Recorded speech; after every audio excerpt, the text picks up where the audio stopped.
we see you. We see you from the Board of Trustees.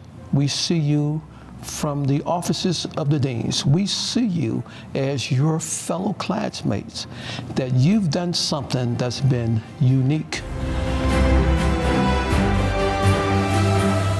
Besides her legal work, she has been really involved in ends of court, mentoring young attorneys for years, and she's still doing that.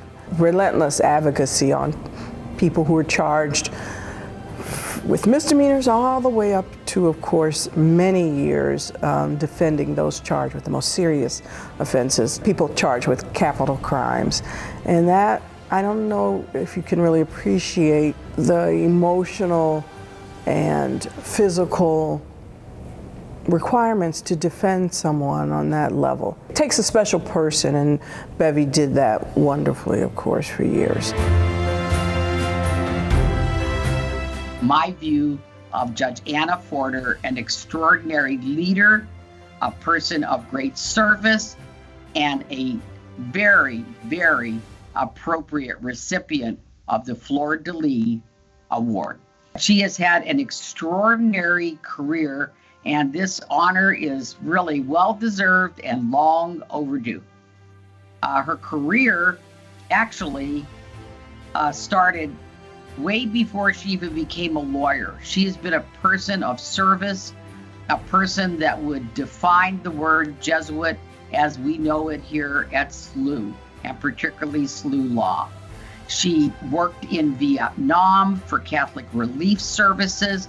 She was a deputy juvenile officer at the St. Louis City Juvenile Court. And I believe she was discovered by Judge McMillian, who encouraged her to go to law school, which was a wonderful gift that he gave to us. He really is one of the most charitable people that I know. He is brilliant in the law. He also, I think, is a real genius when it comes to running his law firm and hiring the right people. He not only hires people that are passionate about helping people, but he hires people that are kind and generous. He and his wife, Amy, they started this foundation. They help so many people. He and Amy started the Hub, which provides free legal services for people in need. They have, as a family, have helped so many people, but they also have transcribed that spirit of giving and charity to the people that work with him and for him. Well, I mean, Jeff was wonderful. I mean, first he had a level of skill that you saw immediately, and then you saw throughout the experience. And then he also knew a tremendous amount. I mean, he'd been a dean at Florida, a top 50 school. He'd been the head of the committee that was supervising inspections of law schools.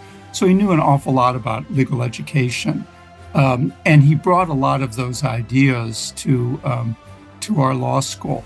One of the things about Jeff that really set him apart was he came to our deanship not with the idea of using it as a springboard to something fancier and better. He came very much to try and build. He really very much wanted to build and to make our law school better. And I think he really did. The law school really had some reflective glory by our association with him and by the tangible ways in which he changed the law school. I can't say enough about the enthusiasm he used to approach very, very hard work. When the government's trying to execute your client, someone's life is actually on the line, he never met a battle or a challenge that he didn't, with enthusiasm, approach it and figure out how to solve it to help his client. There is always a bit of humor, which I think is good in doing death penalty work, that kept us all going, and also humility. He never sought awards, or he had some good verdicts, but it was basically, you'd have a beer, then you'd move on to the next case. Never sought, it was always for the client. Lisa's career reflects the Jesuit values in a number of ways, truth and in serving others. I think, obviously, her public service, I think, is very reflective of our Jesuit mission. But I think another important aspect of her is that she was a leader. She also came to St. Louis to speak to our St. Louis area health lawyers, and I thought it was amazing that she took the time to make sure that she went and visited students here at the law school. So she's an important person, but knew that it's important for her to be a mentor for law students, and I think it was really amazing that she did that. Her years of experience and dedication to government service, I think, definitely warrants being honored in this prestigious award.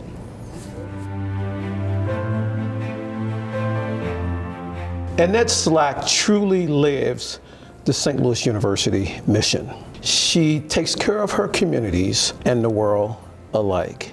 Indeed, she is a sterling example of what it means to be a servant leader, personally and professionally. She is the great example of someone that cares about others. And very often, she's there helping to tutor, helping to teach. She was a teacher. She's been so many things. And she's utilized her law degree from St. Louis U in a way that makes us all very proud.